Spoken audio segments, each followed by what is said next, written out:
World leaders have arrived for international climate talks being held in Dubai. COP28 will see more than 130 world leaders getting together to discuss policies to keep the planet from warming too much. Part of that is a potential push for use of more renewable energy over fossil fuels. Negotiations are expected to be tough. But there was a positive on Thursday, with the chair of COP28 announcing that agreement had been reached to create a loss and damage fund that would compensate mostly developing countries for the impact of climate-related disasters. This is historic. The fact that we were able to get the agenda voted and agreed on without any delay. For those who have been involved in previous COPs, this is just unprecedented. It is indeed unprecedented, given that the Loss and Damage Fund was in principle agreed to just last year at the COP27 in Egypt. But UN Secretary-General Antonio Guterres was quick to remind those attending COP28 how urgent their task was. We cannot save a burning planet via fire holes of fossil fuels. We must accelerate a just, equitable transition to renewables. The science is clear. The 1.5-degree limit is only possible if we ultimately stop burning all fossil fuels. Something that the citizens of Delhi and Lahore can both attest to. Both have some of the most polluted air in the world. Vehicular emissions coupled with changing weather patterns are making breathing a very hard task. Delhi once again tops the list as the world's most polluted city. On Friday, the Indian capital registered an air quality index of 484, meaning it's a health hazard to everyone. The pollution is too much in Delhi. When I go out for a morning walk, I have trouble breathing. It's like someone is smoking when I breathe, as if smoke is being blown into my face. Air quality in northern India worsens every winter. Heavy, cold air traps emissions from vehicles, factories, construction dust, and crop burning, underway here in Punjab province. Farmers continue the practice despite a court-ordered ban. If we don't burn the stubble, how will we sow? And we have to sow to feed this country, to sell in the markets. So how will the country get its wheat? Crop burning is also practiced across the border in Pakistan. Toxic smoke now blankets the eastern city of Lahore. This week, the government canceled several days of school and ordered businesses to shut early. But some say the measures are a reaction rather than a solution. The smog happens every year because the stubble is burned. The brick kilns emit smoke. The government knows it and should make a plan. They do nothing but take salaries. When this weather sets in, and this happens every year, they should act to stop smoke at the root cause. Nothing will happen from stopping transport and closing down shops. And without a coordinated response across South Asia, millions will remain vulnerable to the toxic air. And for his perspective on this year's climate conference, I spoke to Earth Systems scientist Raghu Murtugudde. And there has been some agreement. We still have a long way to go. So South Asia is getting hammered by climate change, especially countries like Pakistan, Bangladesh with sea level, Pakistan with widespread floods. So how to deal with these vulnerabilities in the region? It's about agriculture, it's about energy, it's about transportation, health, and so on. So we are expecting that somehow the rich countries and the COP28 as a whole will continue to develop this mechanism better and help adapt, build capacity in the region, and help the countries to do the early warnings, to deal with short terms and also projections more reliable, more local, going into a decade or longer. And technology transfer, knowledge transfer, all these things are going to be critical.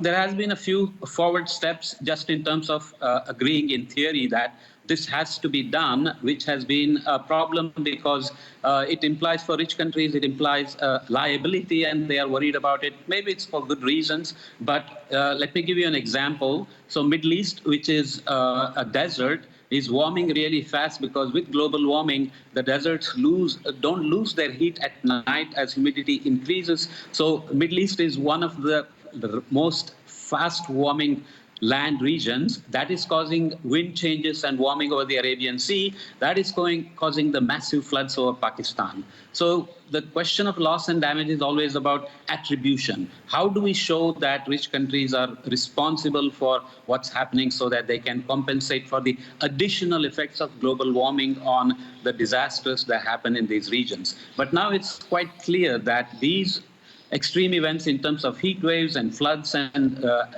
related impacts on GDP and health and energy are directly related to the warming that are related to the greenhouse gases that are caused by the rich countries since the Industrial Revolution.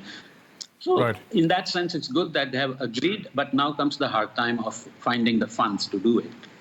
You know, we've just played a report on air pollution in Pakistan and India, for example, and air pollution here is, amongst other things, also linked to vehicular emissions, for example. And I therefore wonder from you, because vehicular emissions have been discussed at various COP summits, do you think any on-the-ground change has happened as a result of whatever discussions have happened on vehicular emissions, for instance, in COP summits so far? Well, the push for EV is going forward, but the problem for any country, not only just South Asia, but all the countries, including European countries, US, North America, is that how are we actually charging the batteries? So if we are still using dirty energy to do it, then we are just shifting the pollution from where the vehicular emission is, let's say in the urban centers, to regions where the power plants are. So this is still very tricky for all of us to say, how are we going to deal with vehicular emissions in an end-to-end way? So the renewables have to ramp up very rapidly. Storage and batteries for EVs have to be charged with clean energy. So it has a way to go, but the numbers are very encouraging because the number of EVs are increasing, renewable energy investments and deployments are increasing, and so on. Do you think any real measures can be achieved at COP28, given that it's being hosted by a major oil producer? So that's interesting. It's been discussed a lot. So what is the motivation of a fossil fuel country, an oil-producing country and region to do this? So they themselves have to worry. As I said, Middle East is one of the most rapidly warming places in the world. They are already so hot. So if it comes out that we will have to leave the oil in the ground, assets in the ground, what are their ways forward? They have to think for themselves. So they have really, really good reasons to worry about global warming and adaptation mitigation and COP28 to be successful. So they are doing it for the good reasons, and let's hope that not too much lobbying will happen to suppress any of the measures that will begin to phase out fossil fuel investments, especially in terms of locking in the infrastructure that is still relying on fossil fuels, like internal combustion engines for cars and so on. So the quicker we can phase out these fossil fuel technologies and infrastructure, the better it is for everybody, but they themselves have to plan for the future as well. We'll leave it there for the time being, but thanks so much for sharing and all of this context with us. Raghumurthy, good day. Thank you so much, sir.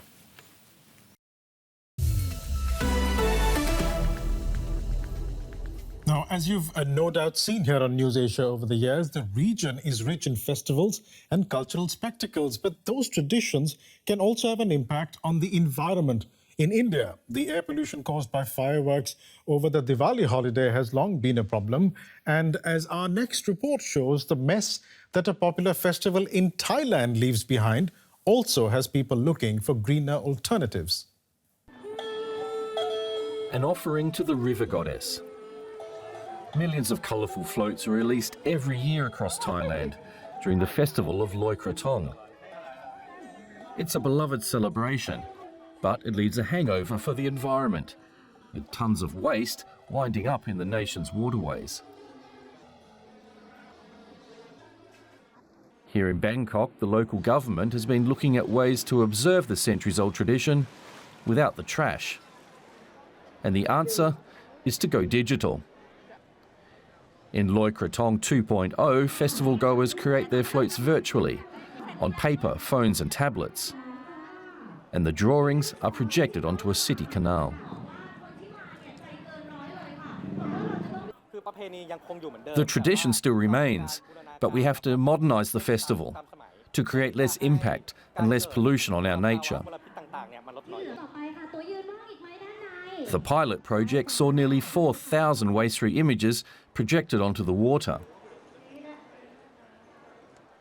But that hardly makes a dent in the hundreds of thousands of real-life floats fished out of Bangkok's river. Many made from non-biodegradable polystyrene and plastics. Many locals agree that it's time for an update. The environmental issues have grown, and people are more aware of the consequences of the festival. Away from Bangkok, in Samut Songkhram province, monks lead the clean-up effort after a night of celebration. Despite the environmental impact, they say the festival is too important to discard. Some people say we should stop the Loi Krathong tradition, but it's not something we can just end. It's a culture deeply rooted in our history, not to mention the economic benefits. It's a modern-day challenge for an ancient custom, but one that will hopefully live on with sustainable alternatives. Germany's Chancellor Olaf Scholz has announced the launch of an international group to help in the fight against climate change. The so-called Climate Club will focus on industrial policy and how greenhouse gases can be cut in the sector. Scholz is among a number of world leaders attending the UN's COP28 climate summit in Dubai. Earlier, UN Chief Antonio Guterres warned that the only way to stop global warming is to end the burning of fossil fuels. He said that merely reducing fossil fuel usage would not be enough to prevent disaster. But what exactly is the aim of the Climate Club? I put that question to DW's chief political editor, Michaela Küfner, in Dubai. Well, it started out sounding pretty exclusive because it was during Germany's G7 presidency of the world's richest industrialized nations, and launching it properly here was kind of a small launch at the G7, is sending the message. And he also launched it together with Chile to make a point that this is something that should build bridges between the global south and the richer north, that this is not something that the Western countries want to see done along their own lines, that it really could be a forum for technology transfer to enable poorer countries to join in the same kind of wealth that richer nations have enjoyed for decades, of course emitting so much CO2 that now we have climate change, and that this is an offer rather than a way to prevent them from reaching the same levels of wealth. And that's what it's launched as being, and the big question is, will it be a lot more than the 36 members it is right now? Let's talk a bit about the timing of this launch of this Climate Club by Olaf Scholz, because Scholz's own climate policies have suffered two rather embarrassing setbacks in the last weeks, right? Yes, they have. Really, his budgeting has, because the German government rather spectacularly failed at the constitutional court level with their budget design, which had redirected unused funds from the COVID pandemic to be used to fuel the technology transition towards green technology in Germany. Now, that was blown out of the water initially, opening a gap of 65 billion. That's now narrowed down to 17 billion needed next year. But the Chancellor insists Germany is still a rich nation and that the commitments made will remain there. We saw a fresh commitment of 100 million paying into loss and damages fund, that really isn't that much money on the bigger picture level here. So he is facing a lot of woes in his coalition over that when he heads back. And that's also why this trip is a lot shorter than initially planned. It was kind of cut back by several hours. Now, Germany still has international clout when it comes to combating the climate crisis. Is it using it effectively, you think? That is a very big question. It is using it. It's trying to use it. It's tried in the past to lead the way, also through the technology transition in Germany that Olaf Scholz insists is trying to prove to countries that CO2 neutrality and an industrialized economy can work. That's the point Germany is trying to prove, to allow other countries to leapfrog becoming CO2 emitters and head straight into a green economy, in the hope that this will enable the world to become climate neutral. Because one thing has to be said, all these countries gathering here, they still haven't agreed on actually ending the usage of fossil fuels. So we're still talking basics in some areas. Michaela Küfner there, reporting from the COP28 meeting in Dubai. Thank you. Now, the Loss and Damage Fund, announced already on day one of the summit on Thursday, reflected the growing urgency felt over the effects of global warming. Its aim is to compensate nations that are vulnerable to or devastated by extreme weather events. Our next report starts in Ivory Coast, where rising sea levels are heralding dramatic changes to life there. Piles of sandbags. That's all that's protecting Habib Nasir's hotel from the rising sea levels. Here on the southeastern edge of the Ivory Coast, up to 3 meters of land are being lost every year. A tourist hotspot. These beaches are an important source of income for people living here. If I hadn't made this protection, I can assure you that. You see the 2 coconut trees there with the statue in red next to the little boy? The sea would be beyond that. So that means everything here would be washed away by the waves, which means that I would have nothing. No space, no swimming pool. The hotel would be closed. Devastating consequences like these, fueled by climate change, are becoming the new normal all over the world. And it's just the beginning of the ongoing climate crisis. It's being caused by the burning of fossil fuels. A global phase-out of coal, oil, and gas is a hotly debated topic on the agenda at the Global Climate Summit. It's opposed by major oil-producing countries, such as the summit's host country, United Arab Emirates. There were about 80 countries that came out in favor of a decision on fossil fuel phase-out. We're hoping to see more of them. In particular, the European Union has made it its official position for COP28. Currently, the world is on track to be 3 degrees warmer by the end of the century, compared to pre-industrial times, 2 times more than the goal of 1.5 degrees. This year's summit will include the first so-called global stocktake, looking at where the world stands on climate action. It will serve as a guideline for the next round of climate targets. It's supposed to talk not just about reducing emissions, but also how do we adapt and how do we support countries who are still in development to reach those goals. Finance is also on the table, particularly important for global south countries that are being most affected by global warming, but have contributed least, such as the Ivory Coast.